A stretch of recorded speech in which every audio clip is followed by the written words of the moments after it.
It's all happening at the Politicrat Daily Podcast online store, and you can go there right now at the-politicrat.myshopify.com. Lots of good new items, brand new, designed by yours truly. So please head to the Politicrat Daily Podcast online store now. Thank you very much.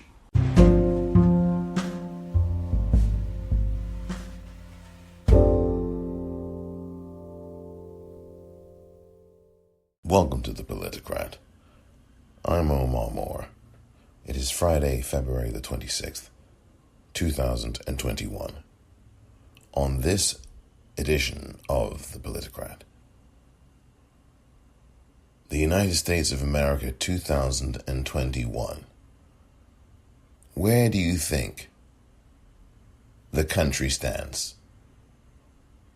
Where do you think America stands? Moral standing, the way it is currently dealing with the pandemic, Joe Biden's administration, and the general health and well-being of the country, foreign and domestic.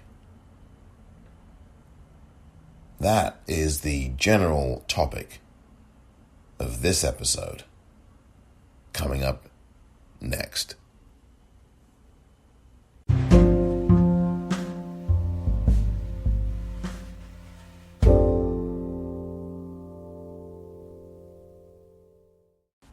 Welcome back. So here we are. It is Friday, and my goodness me, by the time we get to Monday, it will be a brand new month. Isn't that just incredible? A brand new month is coming already, and we know very clearly that February is the shortest month of the year.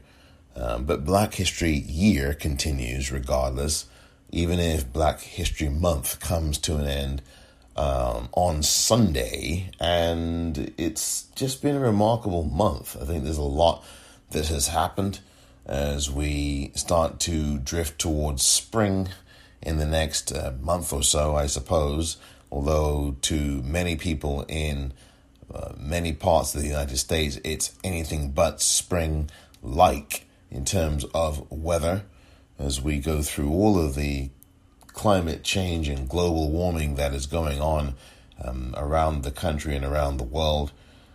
It's been very warm here for San Francisco standards lately. Warm here is 60-something degrees. Sorry for those of you in places like Minnesota and areas of the country, recently Texas and other areas where it's not so warm, even at this stage. But we'll see what happens. Sir David Attenborough this week, the British commentator and wildlife. I don't even know what his title is, and I should. How dare I not know? Botanist, I believe. Oh, or maybe not. It's really bad that I'm having a real brain freeze on Sir David Attenborough. And I remember watching him back in the 70s and 80s. Isn't this terrible? Terrible, I say. Life on Earth, the BBC series. But he warned this week. He's a climatologist. His title is so bad I don't remember. But anyway, he warned. Well, he already said in a statement this week during a conference, I believe, or some kind of media appearance, he made it very clear that it's too late now to do anything about the climate. It is absolutely too late. This is something that climate activists have been saying for a long time, that the end is near, that we are done, that these weather patterns that we are seeing all over the world are going to be with us for good, meaning forever, not for happy, forever. And this has fallen on a blind eyes and deaf ears and everything else. It's fallen on deaf ears. And we see that this has been going on, and we really haven't done anything at all to address any of it. Like he said, not that you're going to be able to stop it, but what kinds of measures are governments taking? I know that there are climate accords that are being joined by this country, for example, the Paris Climate Treaty Accord, which has been, the climate accord has been joined again by the Biden administration. But we've got so much soul searching to do. And I hope that we start to do it, because when you add up what's going on with climate, with what's going on with this coronavirus pandemic all over the world, with what's going on about national security and international security, and what's going on in terms of all those things, it's really not good. And that's probably the smoothest way that I can say that, although there's no way to say something smoothly when it comes to your whole world is crumbling around you. Not just your whole world, the whole world. Oh dear, it's quite a predicament here. That's one thing to put there for your internal thought consumption, or just your thought consumption. But something as we get to the end of February here, with 2 more days after this one to go, that just failed to escape me, just wouldn't escape me, is the confluence of events of Thursday, of yesterday. And yesterday, I want you to consider this. 1, there was a military airstrike in Syria, the first military airstrike under the Biden administration.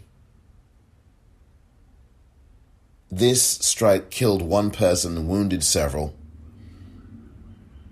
I'll get into it in a few moments. That's one thing. Number 2, there was a Senate parliamentarian who said, we can't possibly have the minimum wage bill inside this COVID relief bill. It just wouldn't be civilized.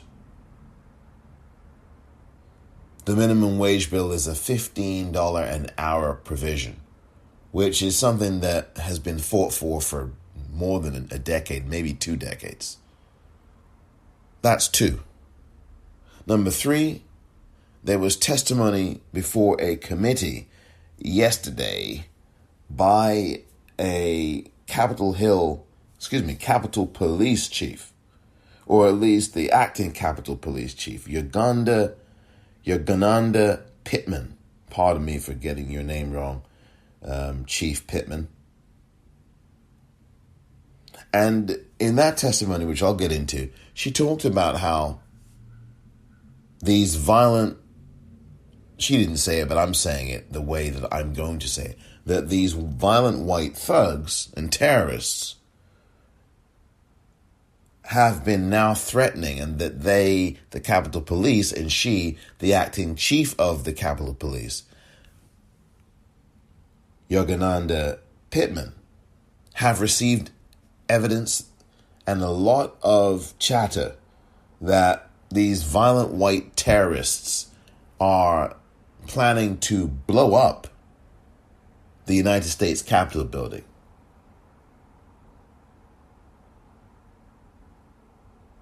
And kill as many people as possible. That's number 3. Number 4 is President Biden yesterday went to somewhere in D.C., I don't remember where, and he and Vice President Harris presided over the 50 millionth vaccination shot. I don't know who it was. I don't know if it was more symbolic than it was actual, but the point is there were a lot of first responders and people who were being vaccinated, and it was billed as the 50 millionth vaccine shot. And that's exactly what's happened within the first 36 days or so of the Biden administration. 36 days in office, just about that. More than 50 million people have been vaccinated already. The target was 100 million in the first 100 days of office, which would have meant sometime in April, as the Biden administration crosses into that 100-day threshold in the month of April, that there would be 100 million people receiving at least one vaccination shot for this coronavirus. Turns out that it's already over 50 million in 36 days. Then the last thing that I want to connect up is, or at least add, is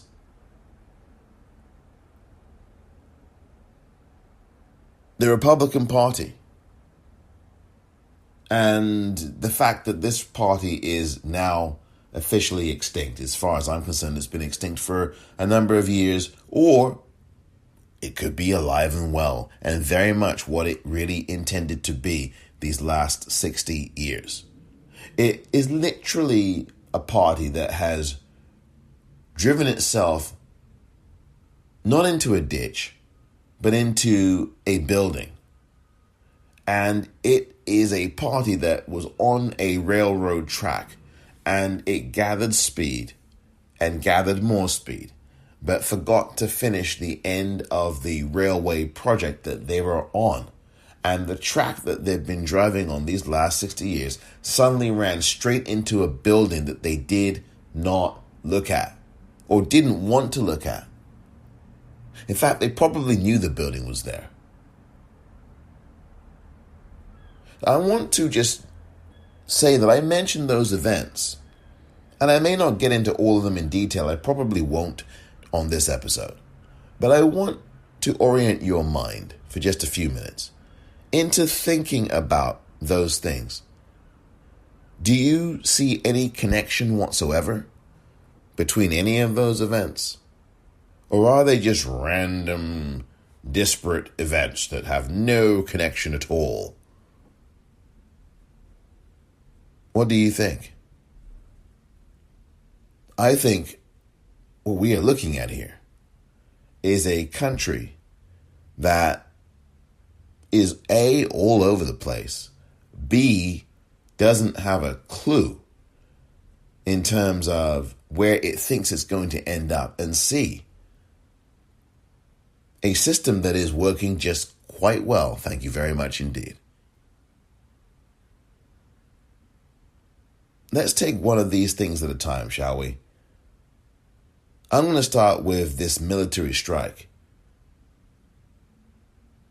First of all, the news of this, at least the news of it that I got, came around local time around 6 o'clock or so. Now, it may have local time here in San Francisco. At least that's the first time I heard about it.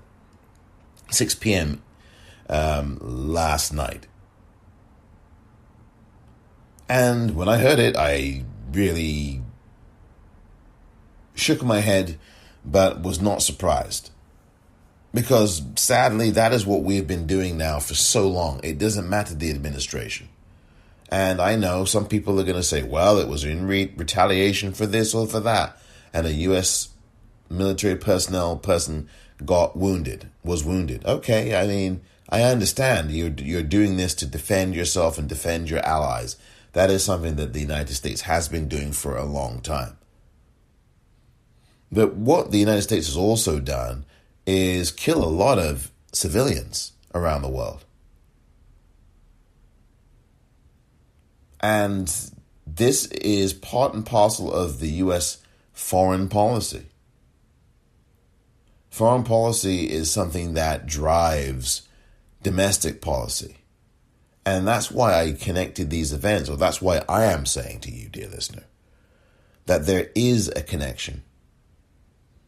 Because how we behave abroad reflects how we behave at home. The actual violence that we commit abroad reflects the institutional and systemic violence and actual violence, physical, that we commit here at home. As a country, as a government,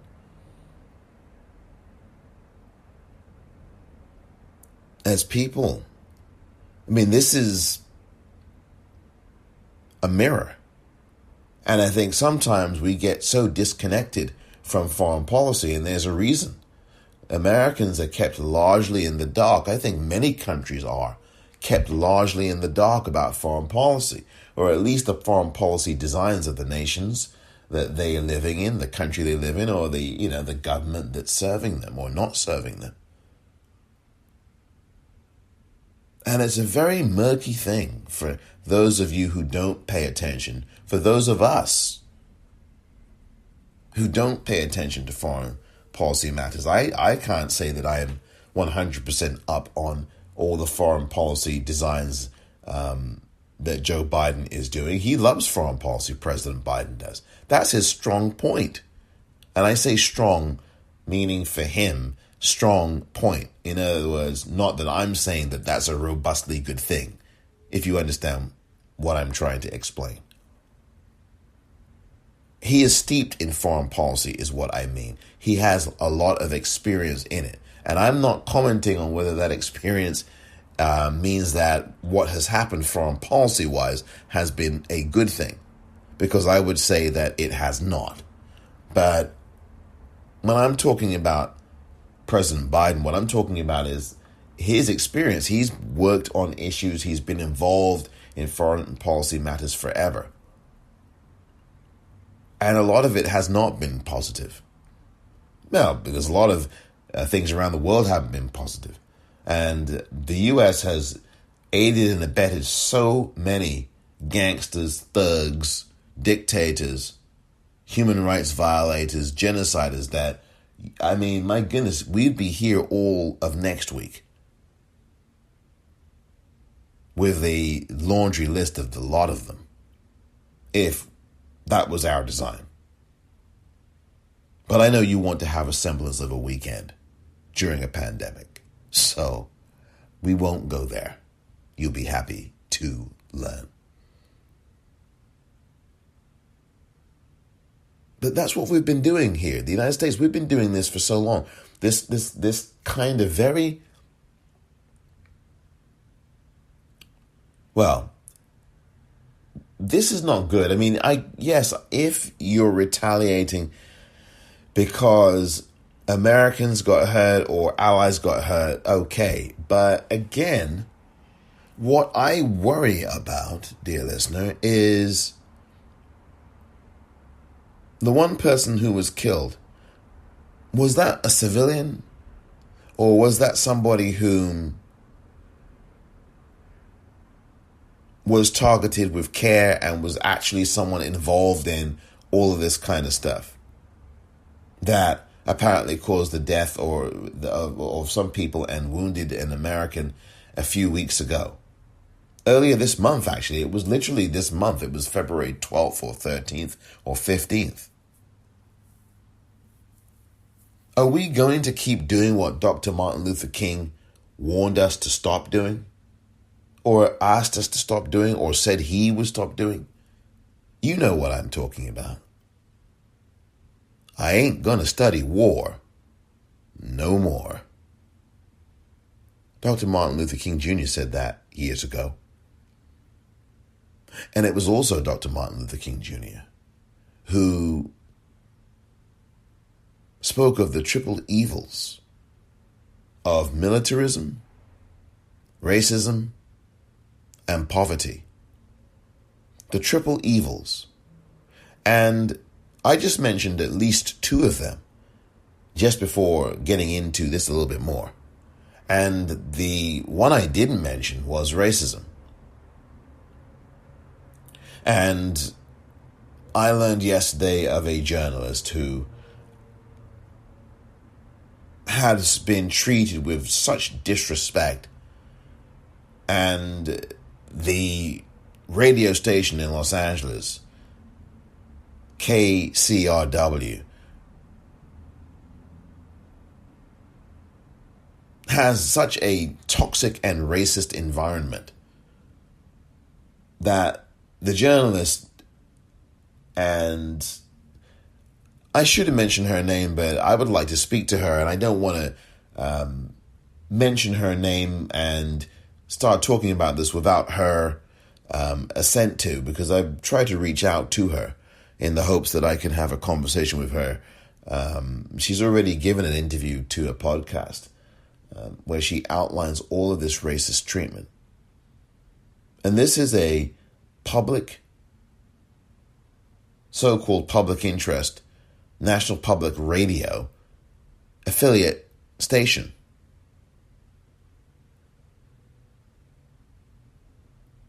In Los Angeles, California. Militarism, poverty, racism. And of course, that is one example of racism that goes on daily in the United States and in many other countries around the world. That's one example of every single day that we as black people we experience this. We don't have to experience it, but we do. We are in a white world. We are in a white world that is anti-black. So there's all of these threads that some people can't see and some people can see. And that military strike, as I head back to that killed one in Syria, who did it kill? Do we care? Do you care? Is it the fact that one person was killed and not 500,000 people killed? Is that something that, because it was one person and because it happened in that country over there, that you don't think about it? Is it because the media just kind of brushes past it? Or is it because we don't care that it was one person in Syria that got killed? Would we care even if it was one person in America that got killed? After all, do we even care about the 500,000 people that we have seen pass from coronavirus? Well, we haven't seen them, but we know of them. Or do we? What about names? What about faces? What about those? What about who those individuals were? I find it interesting that we, in this 1 week alone of February, this final full week of the month of February, we've gone from starting the week, or more or less beginning the week, mourning the loss of 500,000 people in the United States from coronavirus, to ending the week, pretty much, conducting a military strike in Syria that killed one person. And along the way, that very same day, presiding over the 50 millionth person who received a coronavirus vaccine jab. A shot. 50 million persons. 500,000 people dead. 50 million people receiving a vaccine shot to date in the United States. And one person killed in Syria. I mean, we had something to do with all of those things here in the United States.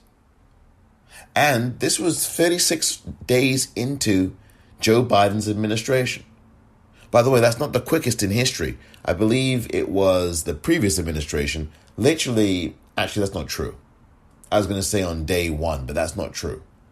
It was probably a few weeks later or in the first few days of the second year. But I think it was the first few days. Actually, it was quicker because it was before the end of the month of January, I believe, in his first few days in office, that Donald Trump did a strike in Yemen that killed 8 people, including an American child. 8 years old, by the way, she was. I think that was during the month of January of 2017.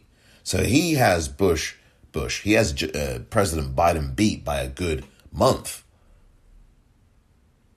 Our foreign policy is problematic.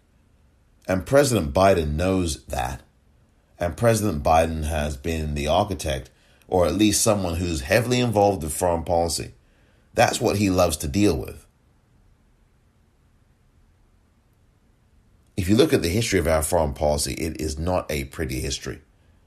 But again, as I said earlier, our foreign policy here in the United States reflects domestically how we behave, reflects on how we treat each other. It reflects on the militarization of this country. You know, at the very same time that we strike Syria. And I'm not even saying that the strike in Syria was the wrong thing. I'm not making any kind of judgment about that so much, as I am just trying to provide, and I can weigh in on that if you'd like me to, but I'm trying to make these points to make a larger point, which I think you discern what that might be. But I'm simply saying here, dear listener, that this is a real reflection of who we are as a country when you've got people, politicians who know better, here in the U.S., saying this is not who we are. I say to them, well, hey, welcome to America. Because this is exactly who we are. And this is exactly who we have been. Once you had white men genociding the Native Americans and taking over their land, from that moment onwards, and the enslavement of black people, of all the violence that came with that, and the oppression, and the institutionalized anti-blackness and racism and whiteness that blanketed us as black people, and continues to this very second. That is exactly who this country is. And it just really struck me, dear listener, when I learned of this military strike and then looked at a photo online of the U.S. Capitol behind tall fences and barbed wire. I hate to admit something like this, but it was almost, and I hate to use the word almost like this, but I do it and we all do it. It was almost poetic in a really disgusting sort of way, to the extent that poetry can have that kind of effect. There was a poetry about that. It was not a poetry that was beautiful, though. There's a poetry, in my mind at least, with this, not a symmetry necessarily, but a poetry of these strike, this military strike that was done at the direction of President Biden that killed someone in Syria, and the United States Capitol building being shrouded, or at least being protected by tall fences and barbed wire. I mean, that should tell you something. It really should kind of make you stand up and pay attention.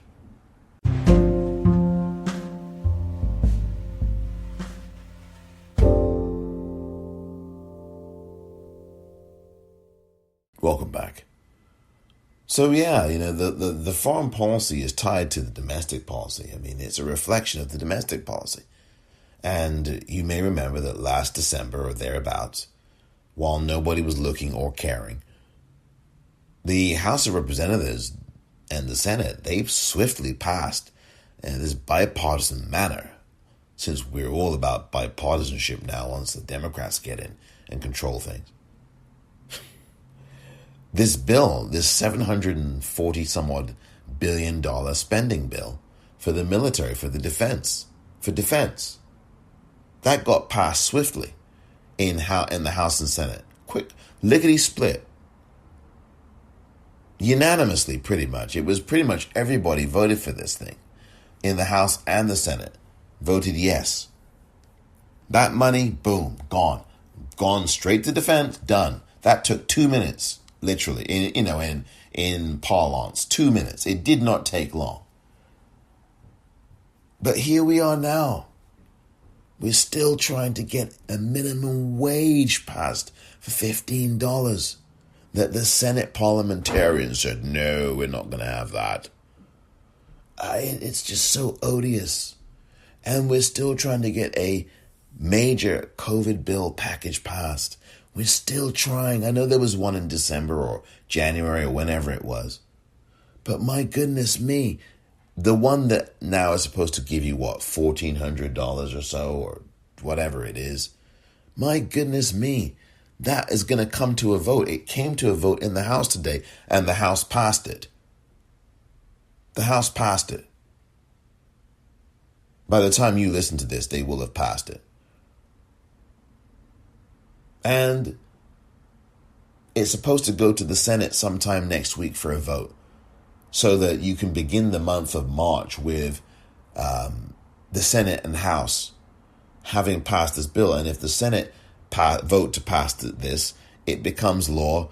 Biden will sign it. It will become law immediately. And then these checks, I guess, will get dispersed again. And then I think there's supposed to be an extension for those, who are out of work, which is many millions of people in the United States. They'll be getting a extension on their benefits. I don't know how it works or what it works or what the mechanics are, but apparently there will be an extension of those. I guess they're set to expire sometime next month, in the month of March of 2021. And so all of that hoop jumping.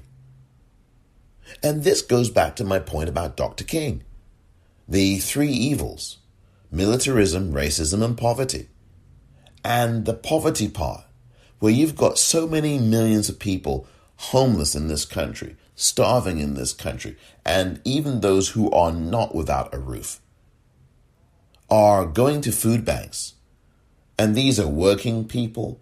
These are middle-class working people. These are working poor people. These are people who may not have had to do this in the past, but now because of this pandemic, they're going to food banks. Still, don't forget that just because the media may not be doing stories on this or in-depth stories on it, doesn't mean it is not happening.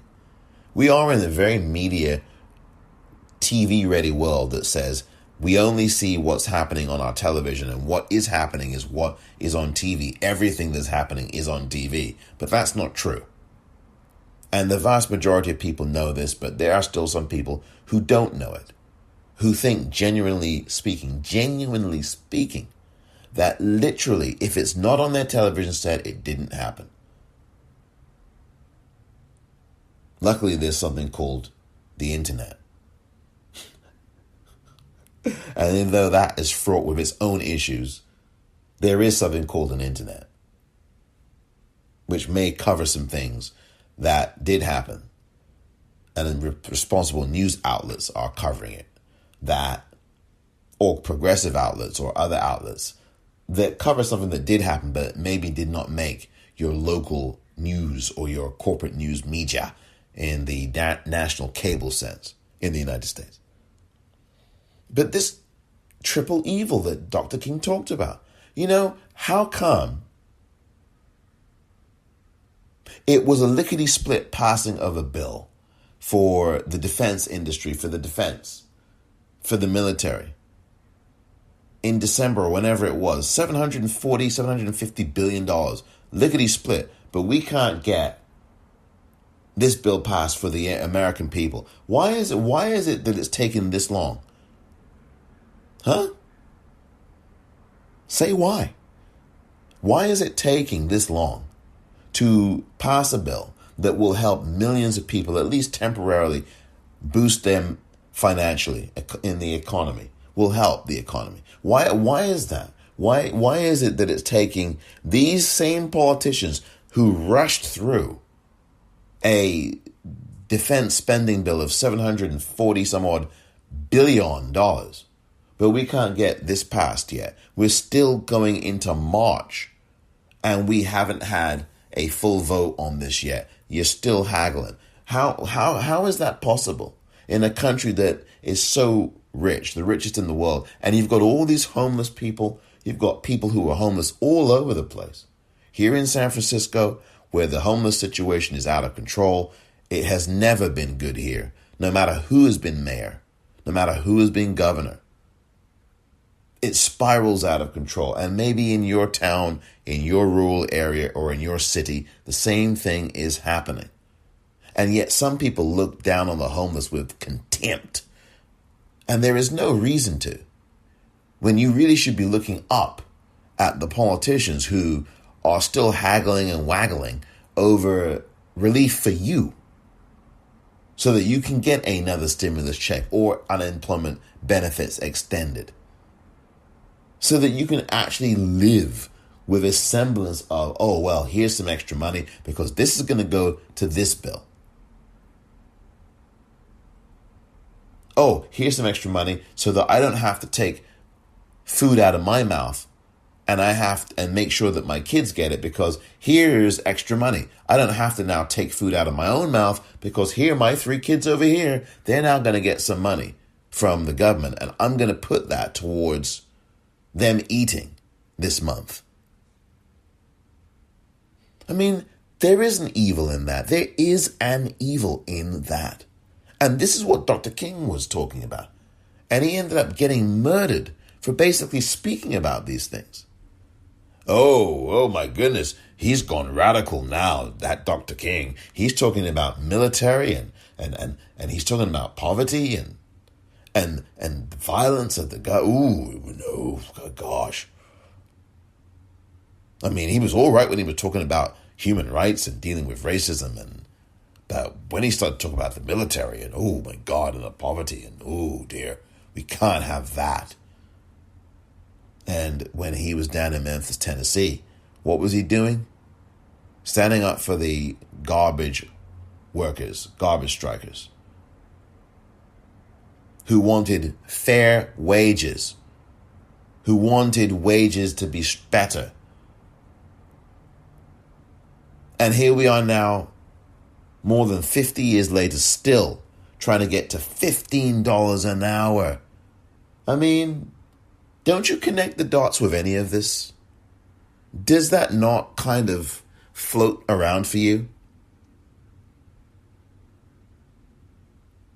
You've got the military strike in Syria. You've got the coronavirus deaths continuing, over 500,000 of them, the overwhelming majority of them on the watch of the previous person in the White House who let this happen, the genocider. We've got the barbed wire fences around the Capitol, the U.S. Capitol building from the terror attack of last month. You've got the police chief, the acting police chief of the Capitol Police,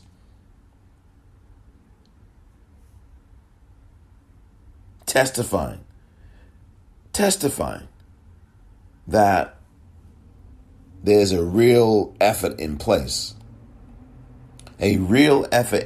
now to destroy the Capitol building, blow it up in another terrorist attack.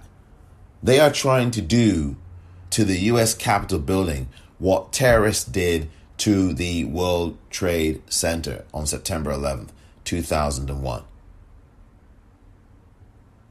These white terrorists are trying to do to the United States Capitol what Timothy McVeigh and the other terrorists were doing and did do to the Oklahoma City Federal Building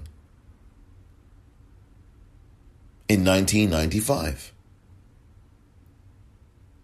And that news, that testimony barely registers. Now, granted, I don't watch the corporate news media at all. The U.S. corporate news media, that is. So I don't know if there was a report, but come on. I didn't see anything about this on the tweets.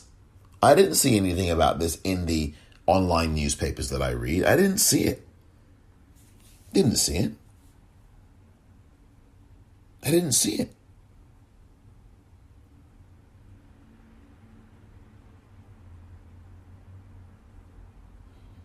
This is from acting Capitol Police Chief Yogananda Pittman.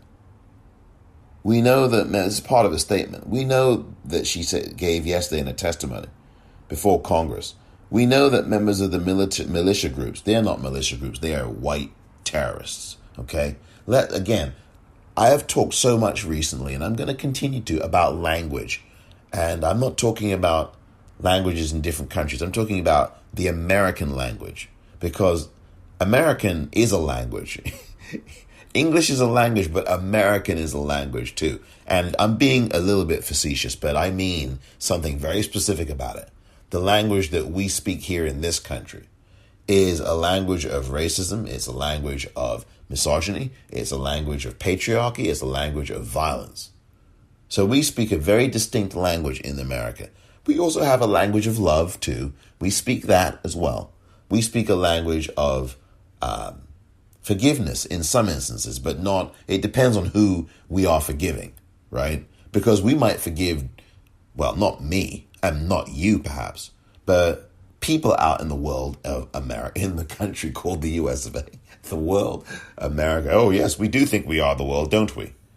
We are the world. We are the children.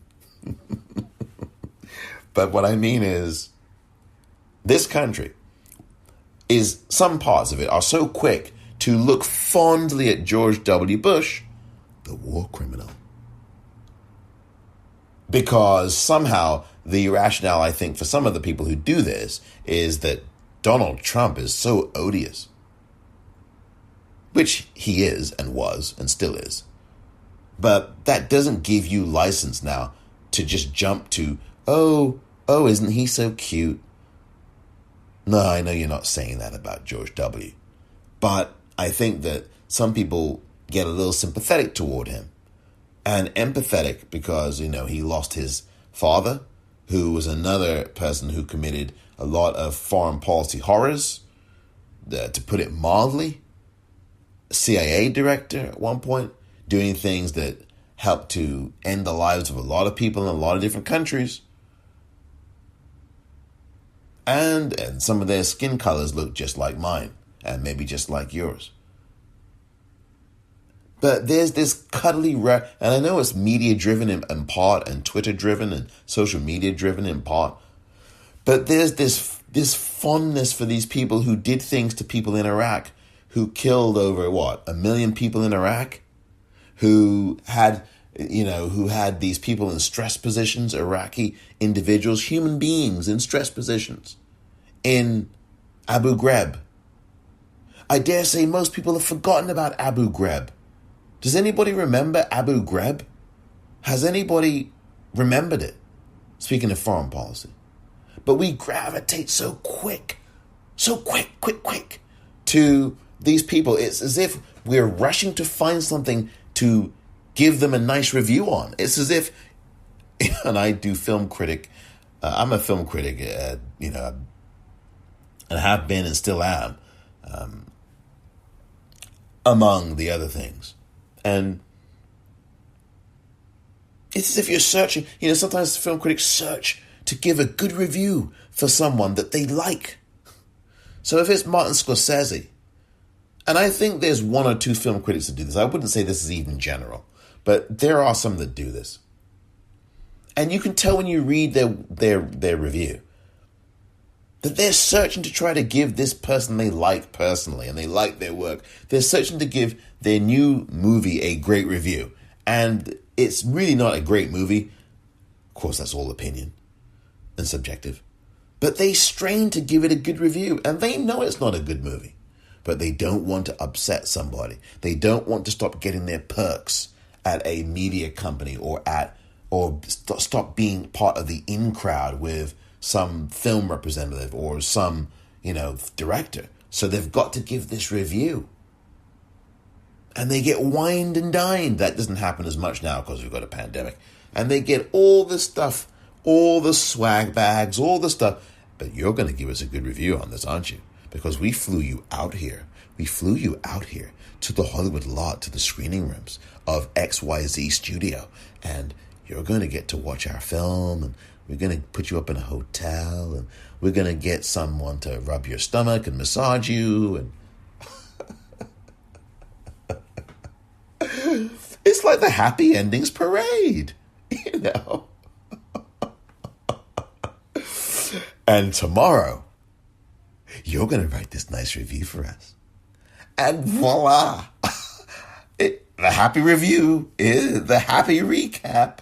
It's just incredible. But that's what happens. And it's the same thing with this. You know, I kind of, it's an odd analogy, I know.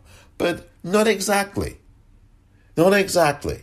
Because you've got people now doing this. And there's this rush to, George W. And Mitt Romney as well. I mean, Mitt Romney, of course, yes, he did the right thing, right? Earlier this month. And last year when he did the right thing and voted again to convict Donald Trump, he did the right thing in both cases. But Mitt Romney's policies, I mean, I know you look at him as governor of Massachusetts, and there were some things there that were good with the pre-Obamacare program, basically. But the point is that this guy, he still stands for the things that caused what we've got now. He's, the minimum wage. The Democrats are crazy. He said this yesterday, the Democrats, what crazy plan they've got with the minimum wage. This is the guy that ran Bain Capital and swindled a load of people with psychopathic capitalist tendencies.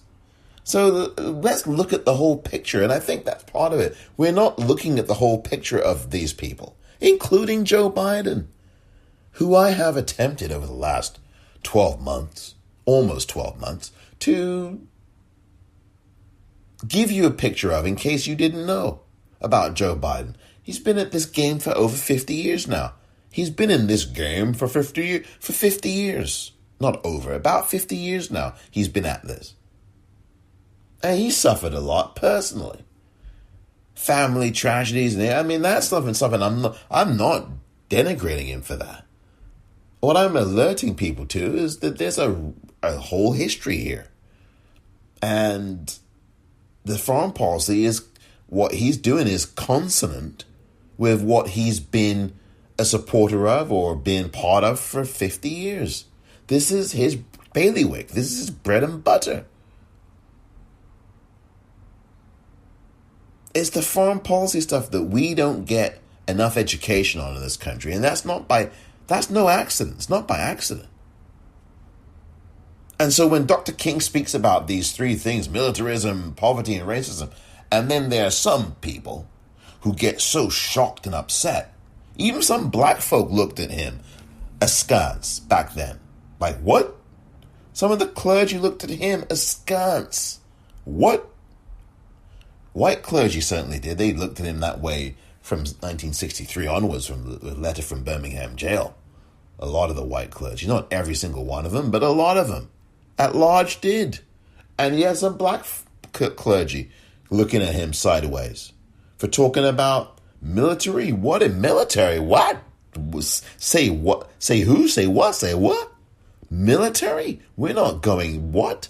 This is not what we're up. We're not about what? Who?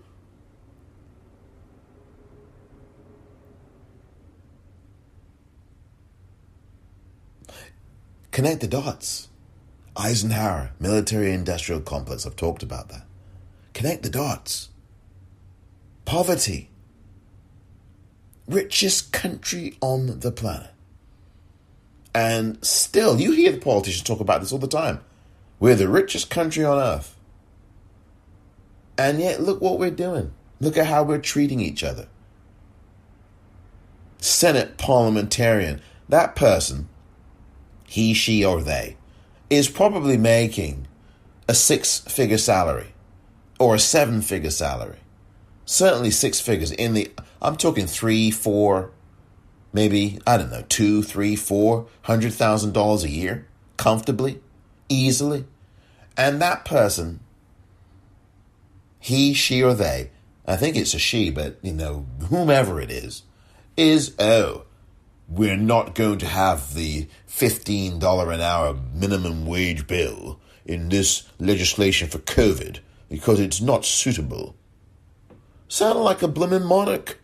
Sounded like And it's so funny because the Queen of England, Queen Elizabeth II, from my native country, she participated in an online forum yesterday, and she talked about the vaccine, and she urged people to get the vaccine. That people who don't get it are selfish.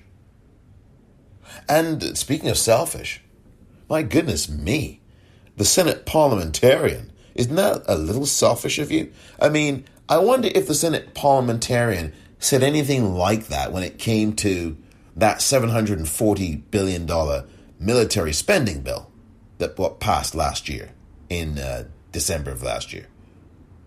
I suspect not. And in fact, you know the answer is no. So it will not be part of the COVID package. So we're robbing Peter to pay Paul, or we're just not paying anybody?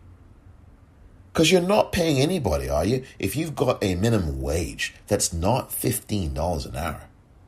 It's comical. The richest country on the planet, and you can't muster up $15 an hour to pay your employees. You can't do that. You can't do that. It seems like a moral atrocity. It's an atrocity. Isn't that a human rights violation somehow? Not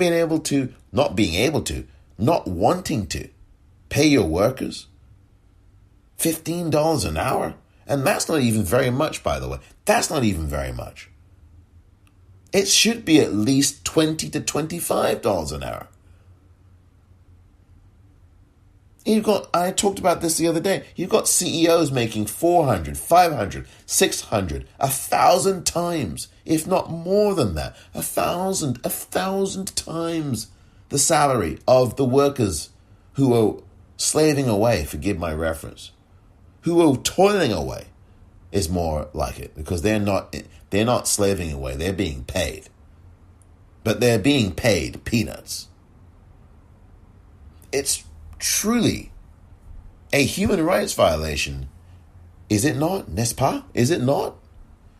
For a country to be having CEOs who are making 400, 500, 600, 1,000 times the salary of what their employee is, and yet you can't muster up $15 to pay them per hour that they work? There's something happening here, and what it is very clear.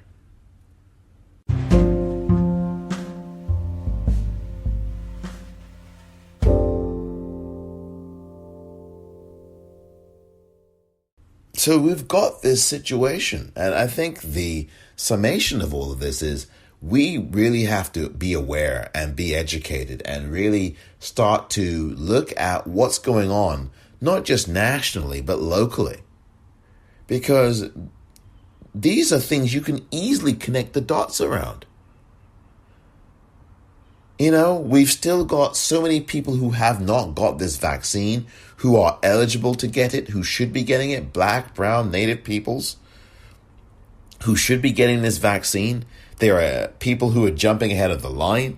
There are people in some communities who reportedly, and I think some Asian Americans, I don't know how true this is, because I've not looked at this recently, or at all lately, at all.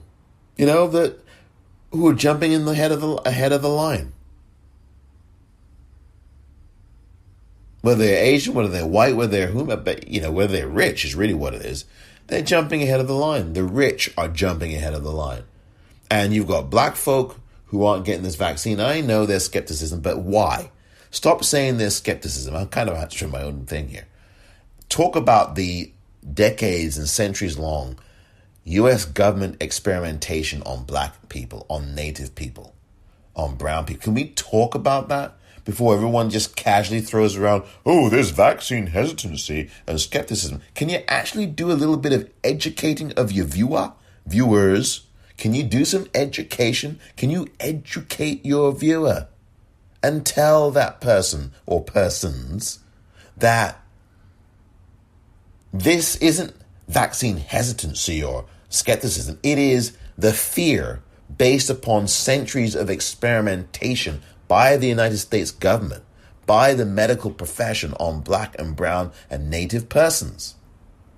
If you educate your viewer in that way, there is additional information they get that fills in the blanks and doesn't direct ire at people for supposedly just being, oh, you're selfish. Educate your viewer. And we need to educate ourselves. Ultimately, we need to know what's going on locally, in the local level, state level. Gavin Newsom, the governor here, I almost said Gavinator or governor, but I didn't. Well, I just did, but Governor Newsom, is doing some very sinister things over here that aren't really that good. Well, sinister things generally aren't good. Depends on what floats your boat. But he's not doing all that well as Gavin. At least there are people here in this state, yours truly included, who have had it up to the invisible here with Governor Newsom. I saw a sign in the window here in the city here in San Francisco the other day that said, recall Gavin Newsom. And there's probably, I'd say, 20% of the state that feels this way. And I'm not even talking about the Republican part of the state or the Republican parts of the state. There's probably about 20% of San Franciscans that feel this way. And he used to be mayor of this city.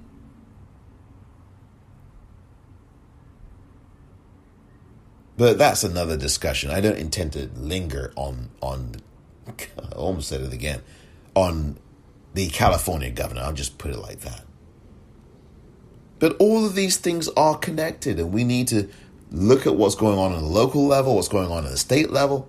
And if you're in New York State right now, you know what's going on the state level. One of the things, that odious governor of yours, New York State, my goodness gracious me, Andrew Cuomo is absolutely reprehensible.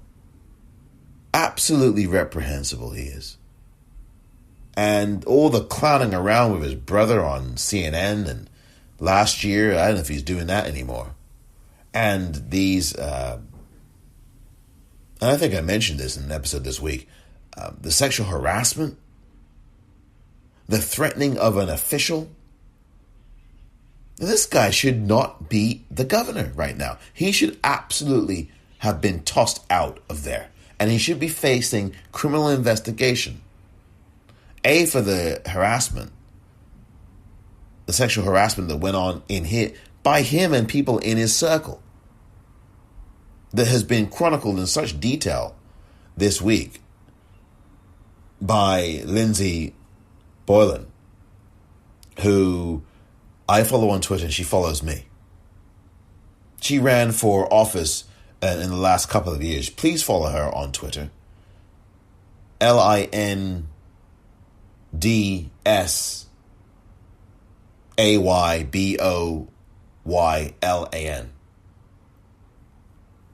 To the best of my knowledge, that is her Twitter handle. I should know since I follow her on Twitter. And also read her media. And I said I was going to link to this and I didn't. So I'm going to link to it now. In the line notes of this episode, the article that she wrote, that Lindsay Boylan wrote, about her time working for Governor Cuomo and the sexual harassment that she got from him and from, this is disgusting. And I got to tell you, we have to also invest in, where's the money for dealing with toxic masculinity? I know it's a patriarchy and it's a system, but where is it? Where is it? Where's our investment in trying to end that? Our investment in trying in ending this anti-blackness, this racism, this systemic whiteness that absolutely destroys people's lives for generations. These things are all connected. It's what Dr. King was talking about. It's all connected. Surely it is. 500,000 people dead in the United States, really? In the richest country on earth? I know that the previous guy did this and he's a genocide. I know that. But I also know there's not going to be any commission put together on why that happened. I mean, you and I know why it happened. But there's not going to be, where's the congressional commission, the bipartisan commission, on that? On how that response was absolutely intended to be the way it was. It's obvious. He told Bob Woodward just over a year ago this month, February 7th of 2020, while he lied to us. Where's the commission on dealing with that? Where's the criminal penalties? Oh, you can't indict a sitting. He's not sitting anymore. Where's the criminal charges? I know about, we're going to get him for this instead. We'll get him for everything else instead as well. Why is it that the American public has always got to be the one to actually do something, to vote? I mean, I'm telling you, we've got to continue voting. But why is it that these senators are not doing their effing jobs? Why is it that Lamar Alexander can so cavalierly tell you in January of 2020, well, we know or February of 2020 or whenever, we know he's guilty, but we're going to leave it up to you. That's up to you to decide, American public. You have an election in November of 2020. You have an election this year, and you can decide that. Why is it left to us? What the hell is your job? Why the hell are you not doing it? And even more to the point, why the hell are voters voting in a Lamar Alexander in the first place? Well, there are questions and answers to that question. But he's no longer in the Senate. Useless as he was for all the years he was there. He didn't do a damn thing. I'm not going to go off on that now, but I just did. He didn't do anything. And you got Mitch McConnell, the outgoing leader of the Senate. At that, he didn't realize it at that point, or he did, throwing out bouquets to him. For what? For what? What did he do? Is it for help destroy education? What did he do? It's a farce. Pontificating about, oh, well, we know he's guilty, but, that's up to you. It's up to you. You're in the Senate, MFer, not us. We're not in the Senate. I mean, I'd like to be, well, maybe not. I mean, what if we had, again, I said this, I did an episode on this months ago. What if we had a Senate and a House that was filled with people who were poor? Would we get anything done? And I made an argument about that we probably would get things done, but the system in place as it was would hinder everything. Because it's a system that you've got to change, not necessarily, well, you have to change them too, but it's a system that has to be changed and dismantled, really. And this is what Dr. King was talking about.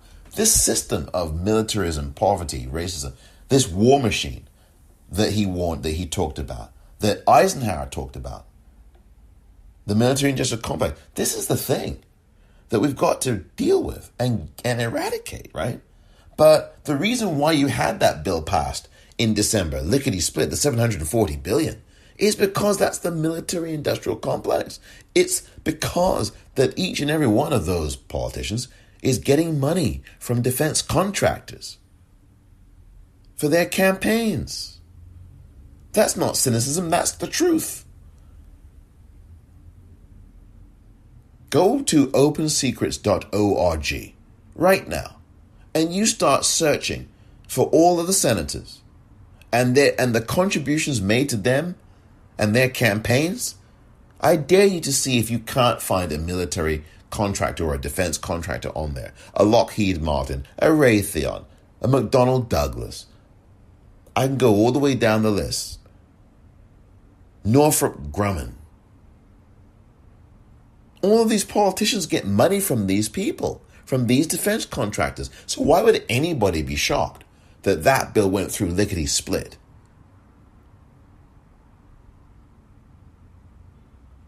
You've got this terror attack on the Capitol that people are still insisting on calling a riot, even though in the early days and the hours after this terror attack happened, you actually had people like Senator Chuck Schumer, the majority leader now, actually saying that it was a terrorist attack? I mean, it was, and then now all of a sudden, he still says it is. I mean, but most of these politicians have completely, it's a riot. No, it's not. It was a terror attack. It was absolutely that. But it's this language and this mentality which I've been talking about. I bored you to tears about the language thing. But it is a language that we're speaking. And my goodness, I think we're speaking it pretty darn well, don't you think? I mean, look at what's happening around us. I'm not saying henny penny the sky is falling, because it already has fallen. But we are still doing, in spite of all of this, there are still some things that we can there are still some things that we can be proud of, which is that we are voting, we are activated, and we are active. And people are making a noise about this $15 an hour situation. And it's not just people who are running for Congress or people who are in Congress. It's the American public, which is good.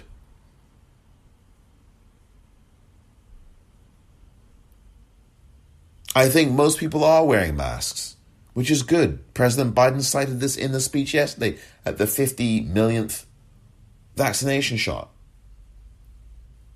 He talked about this. The rates are going down a little bit now, which is good news. It's good news. People are wearing masks. I think that more people need to wear masks, and I know that we're never going to have 100% compliance of anything.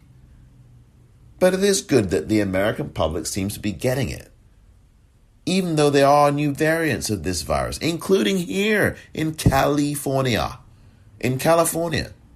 Here in the Bay Area, San Francisco Bay Area. I dare say here in San Francisco, I've noticed the streets have been awfully deserted here lately. Awfully so. And it's been beautiful weather here. Beautiful these last few days. And it is again, it's beautiful. The weather's incredible here. Global warming. But the point is that the weather's beautiful here. And the streets are fairly empty. And there's this new variant that's been going around here for a few weeks now. And it does not make for happy reading. And it's also in Los Angeles, where the vaccines still are not being given to the people who should be getting them. And that's got to change. And it's got to change real fast. So does our mentality.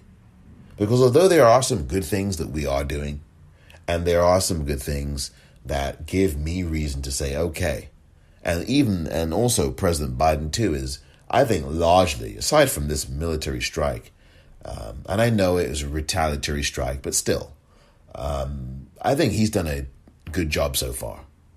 And I'm not going to grade it yet, but I think he's done a good job. There's some things that he's not done that I am not happy with, but I think there's a lot of things he's done that I think are definitely good, and you cannot deny that. Getting these vaccines to people, even though it's still not equitable, you still got lots of black and brown people and native people not getting them, and elderly black and brown not getting them either. Black and brown people, elderly, not getting them, and they should be getting those. The excuse cannot be, well, it's because of hesitancy. There's lots of black people that want this vaccine. Come on, I know people who've had the vaccine already. So don't, it's because they're hesitant. No, tell the full story, please. To those of you in the news media, tell the full story. And that's why I think part of the reason I do this is because I like to tell the story that isn't told, or get people to think about the stories that aren't being told, or the things that are unsaid or unthought, if you will. The unthought thing. Because I think at the end of the day, there's lots of education that we all need. You, me, all of us. And let's keep doing that. Let's keep educating each other and ourselves. Because that's ultimately what sets us free in a way. But we still have lots of work to do. And we need to keep pushing this administration, but we also have to keep looking locally at our governments locally and statewide and put the kinds of pressures on them. If we want a better society and a better world, it starts with ourselves, and it starts with what we do on a daily basis to enrich our lives, enrich the lives of others, the people we love in our world, in our circle, and also to put pressure on these governments and tell them when they're doing the wrong thing and push them to do the right thing. And say thank you when they do. And because of your activism and your initiative, you thank yourself and buy yourself a slice of chocolate cake too.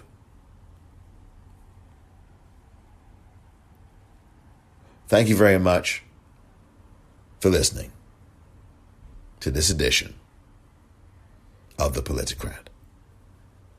I'm Omar Moore.